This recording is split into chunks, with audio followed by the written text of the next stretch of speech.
Artificial intelligence, or AI, is rapidly transforming the way we work, we communicate, and make decisions. But for many, it still feels like this overwhelming, complex concept.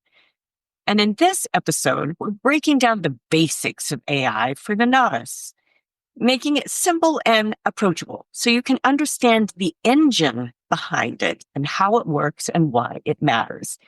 So whether you're a business owner, a creative, or just really curious about the technology shaping our world, knowing these fundamentals will help you adapt, stay relevant, and make informed choices in an AI-driven future. So let's dive in and demystify AI together.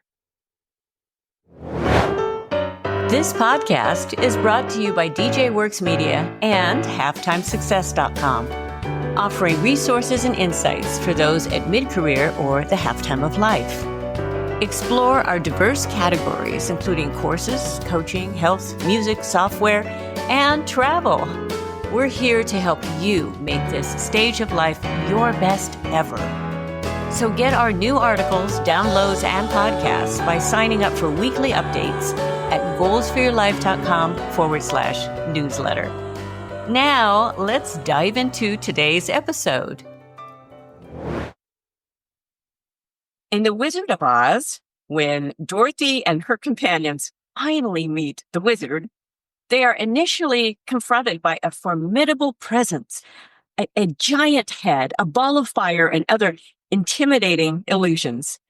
However, Dorothy's dog, Toto, he pulls back a curtain to reveal that these spectacles are the work of an ordinary man operating machinery and speaking into a microphone.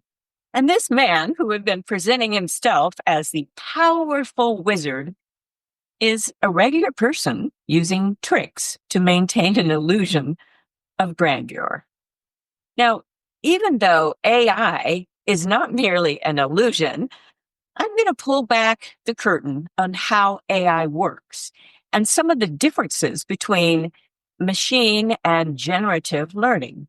Because AI is already being used to tackle complex challenges and improve efficiency in a variety of industries, well, I feel it's very valuable to know the basics of how it works. So today, most of us think nothing of using calculators instead of an abacus or pencil and paper to calculate figures. And the simple calculator has become a normal part of our routine. And in the same way, many aspects of AI are already integrated in many parts of our daily lives. So first, I'm going to talk about input and then distinguish between machine learning and generative learning. So input, how is this done for AI platforms? Well, when we memorize a spelling list, we reinforce each word in our memory through repetition and practice. And most of those words are stored in our brain's memory systems to be retrieved when writing or speaking. At least we hope they are there. And very similarly, all AI models are trained on large databases that are inputted and then stored. And then that information is retrieved for content generation. Well, both processes involve recognizing and internalizing patterns. Humans learn the sequence of letters in words, and AI learns patterns in data. And repetition enhances proficiency in both situations of a spelling list and AI output. But input is crucial in the growth and effectiveness of AI as it directly influences the learning process and the outcomes. And the quality and quantity of data fed into AI models are foundational to their development. For example, machine learning models learn from vast data sets, and the more diverse, accurate, and relevant the input data is, well, the better the AI can perform. Over the years, significant amounts of data have been used to train AI systems with billions of data points processed from various sources like social media, healthcare records, and customer behavior, and more. The statistic that over 2.5 quintillion bytes of data are created daily is widely cited across various sources, including Forbes and others, providing a constant flow of input for AI models. Make sure you access the article that comes with this, with some of those sources. As this data continues to grow, so does the potential of AI to improve decision making, automate tasks, and even predict future trends. Now, it's important to note that data generation rates are continually increasing, with estimates suggesting that sometime this year, 2025, the amount of data generated each day will reach 463 exabytes globally.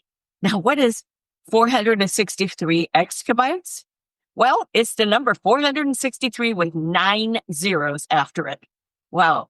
Well, that's a lot of data to be stored and ready for access. So let's talk about the different types of learning for AI. Well, we're going to focus on really two areas, machine learning and generative learning. Though AI continues to evolve with new terms and learning methods, you're going to see many of those online. However, most advancements stem from these two core principles.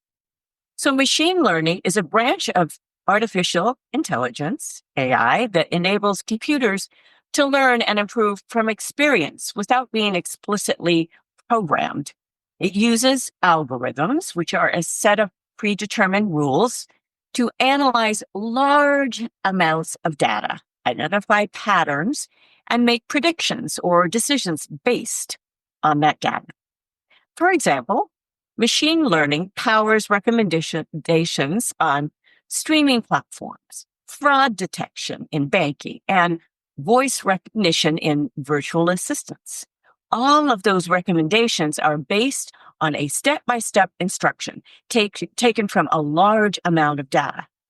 And the key to machine learning is that it continually adapts and improves as it processes more data, making it a powerful tool for solving complex problems and automating tasks in diverse industries. And the computer power that we've had as well has helped this process. Now, when we talk about deep learning, it's a specialized subset of machine learning modeled after the human brain that excels at processing large amounts of complex data, such as images and speech. And it's the driving force behind like facial recognition and language translation. That's deep learning. And it's a part of that machine learning.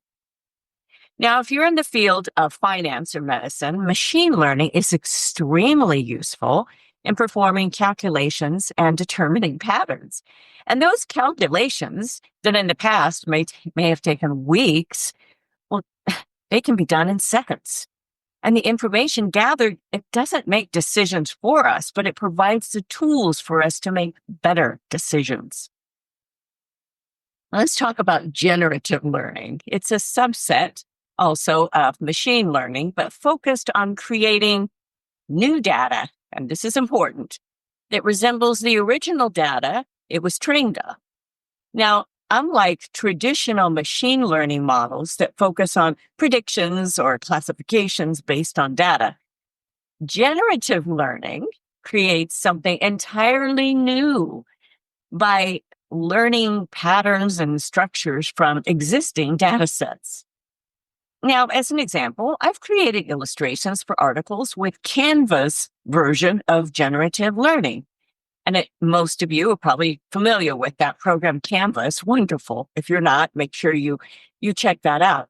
Some illustrations are usable and some are not.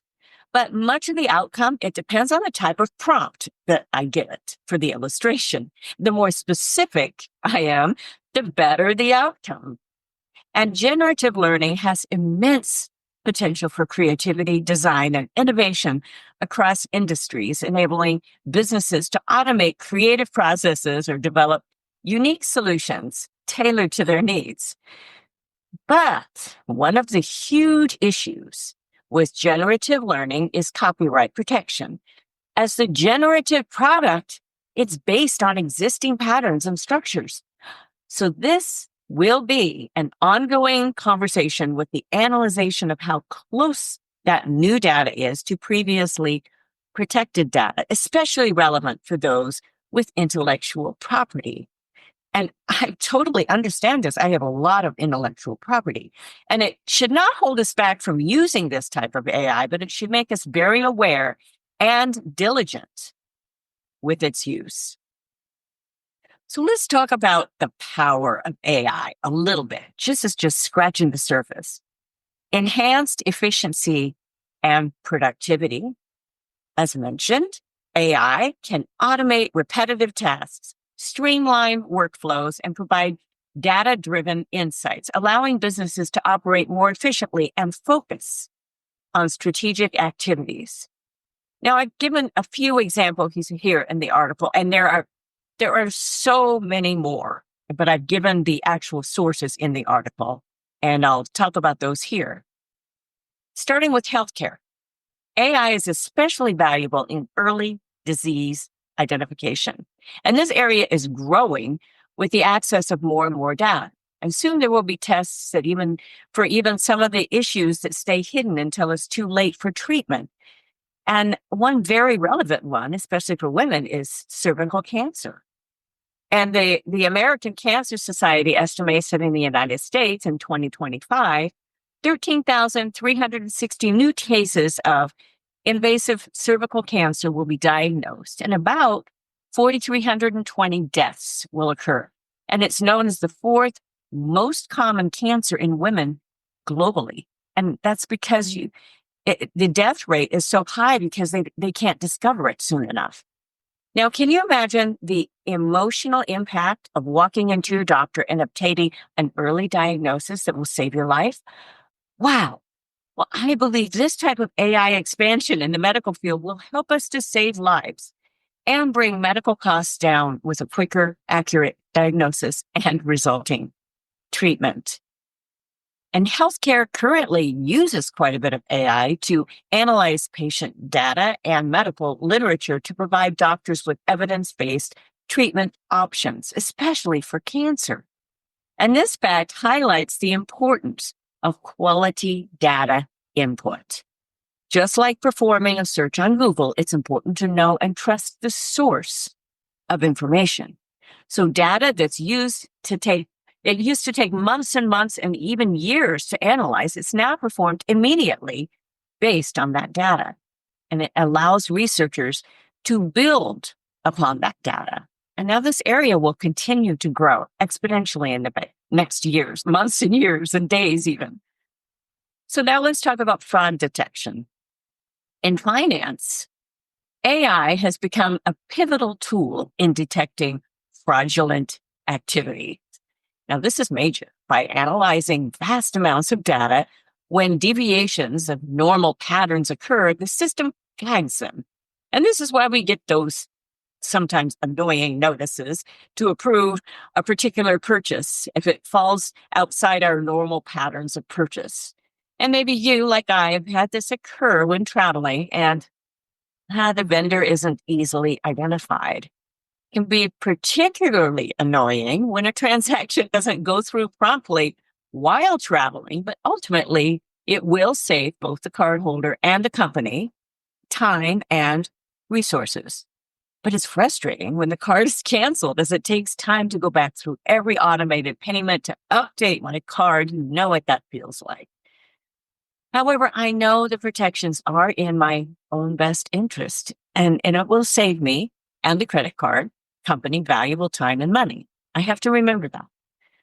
As consumers of AI tools, the challenge lies in staying open to learning and strategically adopting tools that align with specific business needs.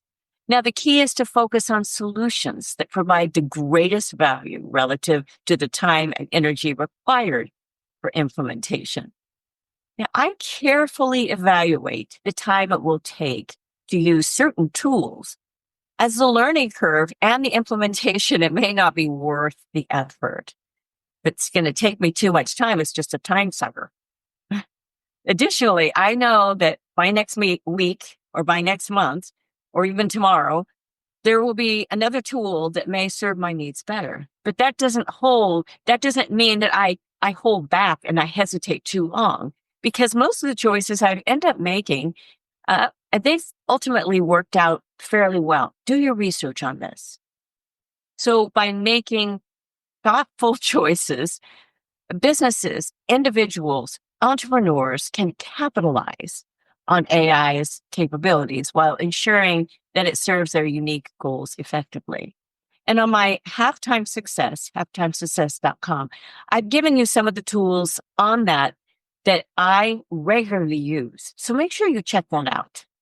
So let's apply this. To start this process, these are some things you can pursue that will open up your thoughts. I've given you 3 of them.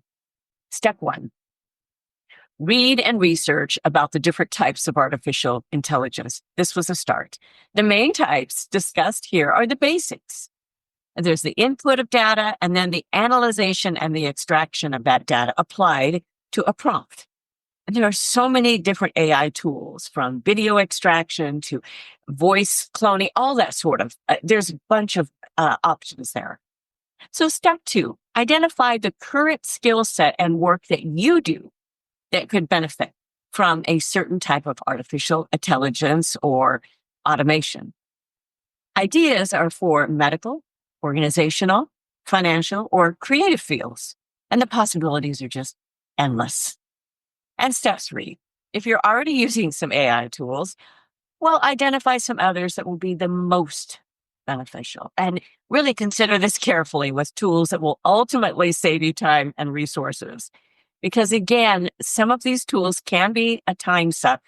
And so be careful about that it's not taking you way too much time for the output that it will give you and the time it will end up saving you. So I hope you have enjoyed this. I am all about making your next chapter of your life the best ever. And that's what this is all about, helping you maximize your resources, your experience, and your skills, and really also your whole life to be able to make it the best ever. And this is the best time of life. It really is. After those ages like 45, 50, it's just a whole chapter ahead. So I hope you've enjoyed this, and I look forward to being with you every single week, either with an interview. I'm on with my husband once a month. Don't miss those. And then I give you a couple of main programs exactly like this every month as well. Make sure you're getting our articles as well. I put all the links in the show notes so you can check those out. Thanks again for joining me, and I'll look forward to being with you again next time. So bye-bye for now. Thank you for joining us. It is because of our wonderful listeners like you that we keep going strong week after week. We'd love it if you'd share and follow us to not miss a single show, and even write a review. You can also find all of our articles, products, and links at womenathalftime.com.